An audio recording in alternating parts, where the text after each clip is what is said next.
Assalamualaikum and welcome back to my channel Life in Science. The topic we are going to learn today is classification of living organisms. Classification क्या होता है? किसी भी चीज़ को categories, groups या classes में divide कर देने के प्रोसेस को कहते हैं क्लासिफिकेशन। इसके कॉन्सेप्ट को समझने के लिए आप एक स्कूल की एग्जांपल लें। स्कूल में स्टूडेंट्स को डिफरेंट क्लासेस में रखा जाता है, ठीक है। पीजी से लेके 10th ग्रेड तक की क्लासेस अलग अलग रखी जाती हैं। तो अभी ज़रा आप सोचिए कि अगर पीजी से लेके 10th ग्रेड तक के बच्चे को एक ही क्लास में रख दिया जाए तो क्या उनके लिए लर्निंग पॉसिबल होगी या क्या टीचर्स के लिए पढ़ाना पॉसिबल होगा? नहीं। क्यों? क्योंकि उनका मेंटल लेवल एक दूसरे से बहुत डिफरेंट है। तो डिफरेंट मेंटल लेवल्स के स्टूडेंट्स के लिए अलग अलग क्लासेस बना दी जाती हैं और उनको उसी क्लास में रखा जाता है जहाँ पे वो अच्छे से चीज़ों को अंडरस्टैंड कर सकें और लर्न कर सकें। यही प्रिंसिपल है क्लासिफिकेशन का। तो चलिए पढ़ते हैं कि लिविंग ऑर्गेनिजम्स की क्लासिफिकेशन का क्या मतलब है। लिविंग ऑर्गेनिजम्स को ग्रुप्स और सब ग्रुप्स में डिवाइड कर दिया जाता है, यानी कि डिफरेंट क्लासेस में रख दिया जाता है। इस प्रोसेस को कहते हैं क्लासिफिकेशन। तो जहाँ पे हमने स्कूल में बेस क्या रखी थी क्लासिफिकेशन की, मेंटल हेल्थ रखी थी ना, तो लिविंग ऑर्गेनिजम्स की क्लासेस में या क्लासिफिकेशन में बेस क्या रखी जाती है, उनके अंदर सिमिलैरिटीज़ एंड डिसिमिलैरिटीज़, यानी कि उनके अंदर कितनी चीज़ें एक दूसरे के जैसी हैं और कौन सी चीज़ें हैं जो उन्हें दूसरों से मुख्तलिफ बना रही हैं। तो वो ऑर्गेनिजम्स जो सिमिलर करैक्टरिस्टिक्स रखने वाले होते हैं, यानी कि जो एक दूसरे से मिलते जुलते होते हैं, हम उनको बेसिकली एक क्लास में रख देते हैं। इस प्रोसेस को कहते हैं क्लासिफिकेशन। नीड फॉर क्लासिफिकेशन, क्या ज़रूरत पड़ गई लिविंग ऑर्गेनिजम्स को कैटेगराइज करने की, उनको क्लासेस में डिवाइड करने की, उनके कैरेक्टरिस्टिक्स को अच्छे से अंडरस्टैंड करने के लिए उनको ग्रुप्स और सब ग्रुप्स में डिवाइड करना पड़ गया। क्या आपको पता है अभी तक इस अर्थ के ऊपर 2 मिलियन टाइप्स के लिविंग ऑर्गेनिजम्स डिस्कवर हो चुके हैं और अभी भी इस नंबर को बहुत ही स्मॉल कंसिडर किया जाता है। अभी भी माना जाता है कि ऐसे बहुत से लिविंग ऑर्गेनिजम्स हैं जो हमारी आंखों से ओझल हैं, जो अभी तक हमारे सामने नहीं आए लेकिन वो एग्जिस्ट करते हैं। ये जो 2 मिलियन टाइप के लिविंग ऑर्गेनिजम्स अभी तक डिस्कवर हो चुके हैं, इनमें से 0.5 मिलियन यानी कि 25% स्पीशीज़ प्लांट्स की हैं एंड 1.5 मिलियन यानी कि 75% स्पीशीज़ एनिमल्स की हैं। तो अगर इनको एक ही जगह पे स्टडी किया जाए, हर किसी को अलग अलग पढ़ा जाए, तो क्या ये हमारे लिए पॉसिबल होगा 2 मिलियन टाइप के लिविंग ऑर्गेनिजम्स को स्टडी करना? नहीं। तो इसलिए इसको आसान बनाने के लिए इनको क्लासिफाई कर दिया गया कुछ क्लासेस में, कुछ ग्रुप्स में, जिससे हम जब एक ग्रुप को स्टडी करते हैं तो उसमें मौजूद सारे ऑर्गेनिजम्स को एक तरह से हम स्टडी कर रहे होते हैं, क्योंकि उनके सारों के स्ट्रक्चरल फिज़िकल फीचर्स जो हैं वो एक दूसरे से काफ़ी सिमिलर होते हैं। अच्छा, तो क्यों हम स्टडी करें, क्यों हम अंडरस्टैंड करें लिविंग ऑर्गेनिजम्स को? तो मैंने आपको प्रीवियस लेक्चर में बताया था, बायोडाइवर्सिटी वाले लेक्चर में, कि जो लिविंग ऑर्गेनिजम्स होते हैं, जो बायोडाइवर्सिटी होती है, वो हमारे लिए बहुत ज़रूरी है। हमारा फूड, हमारी मेडिसिन, हमारा टूरिज़म, सारी चीज़ें जो हैं वो लिविंग ऑर्गेनिजम्स बायोडाइवर्सिटी के ऊपर बेस कर रही होती है। तो इसलिए इनको स्टडी करना, इनको अंडरस्टैंड करना हमारे लिए बहुत ज़रूरी है। एम्स ऑफ क्लासिफिकेशन, क्या मकसद है क्लासिफिकेशन का? सिमिलैरिटीज़ एंड डिफरेंसेस तलाश करना, ऑर्गेनिजम्स के दरमियान ढूंढना कि क्या क्या सिमिलैरिटीज़ हैं और क्या क्या डिफरेंसेस हैं उनके दरमियान, ताकि उनको पढ़ना, उनको समझना, उनसे काम लेना हमारे लिए आसान हो जाए। और दूसरा क्या है?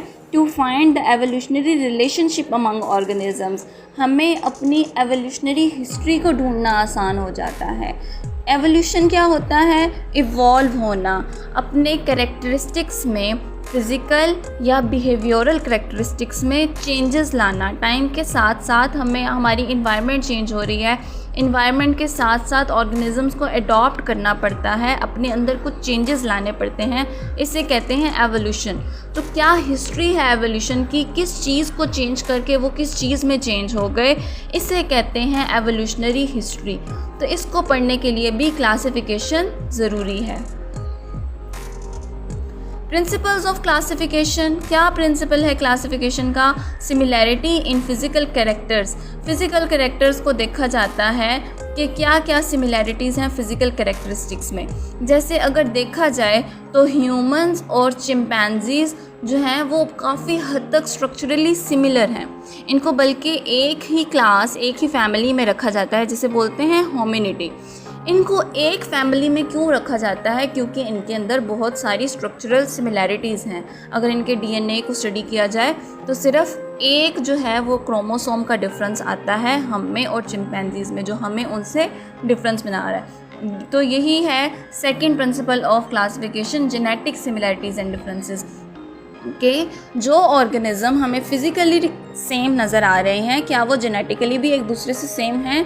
तो हाँ, जब उनके डीएनए को स्टडी किया जाता है तो उनमें बहुत सी सिमिलैरिटीज़ देखने को मिलती हैं उनके डीएनए के अंदर। जैसे अभी मैंने आपको बताया कि ह्यूमन और चिंपैंजीज़ का डीएनए बहुत हद तक एक जैसा है, सिर्फ एक क्रोमोसोम का डिफरेंस आता है जो हमें बंदर से इंसान बनाता है।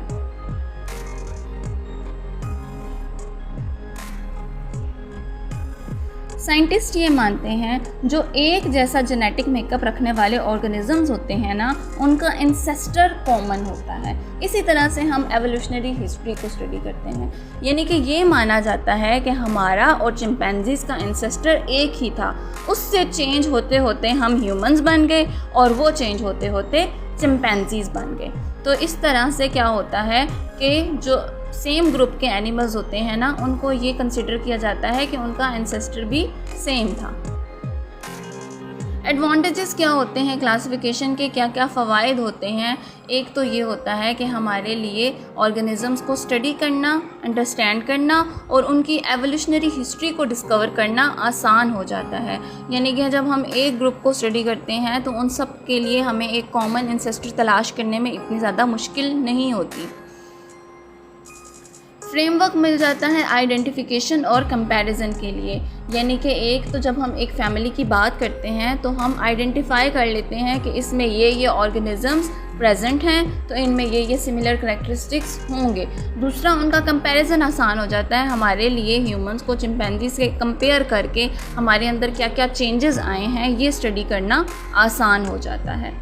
और थर्ड क्या है, एक्सप्लेन करता है inter relationship among various organisms के दरमियान बाहमी ताल्लुक़ को।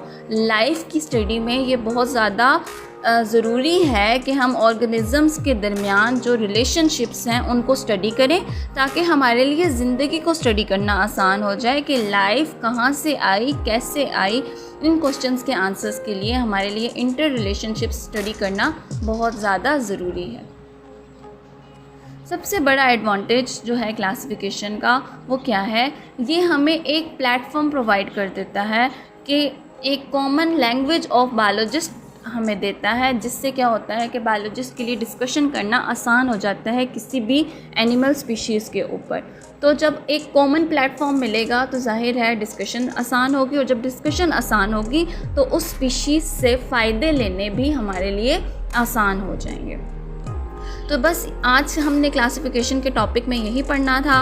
आगे हम क्या पढ़ने वाले हैं, टेक्सोनोमिक हायरार्ची या टेक्सोनोमिक रैंक्स, कि वो कौन सी कैटेगरीज़ हैं, वो कौन से ग्रुप्स हैं जिनमें हम एनिमल्स को रखते हैं। फिर क्लासिफिकेशन की हिस्ट्री पढ़ेंगे, 2 किंगडम क्लासिफिकेशन पढ़ेंगे, 3 किंगडम क्लासिफिकेशन पढ़ेंगे एंड 5 किंगडम क्लासिफिकेशन पढ़ेंगे कि किस किस लेवल पे जाके किस किस किंगडम को इंट्रोड्यूस करने की ज़रूरत महसूस हुई और कैसे कैसे साइंटिस्ट ने क्लासिफिकेशन को पॉसिबल बनाया। So that was all about today's video. Thank you for watching.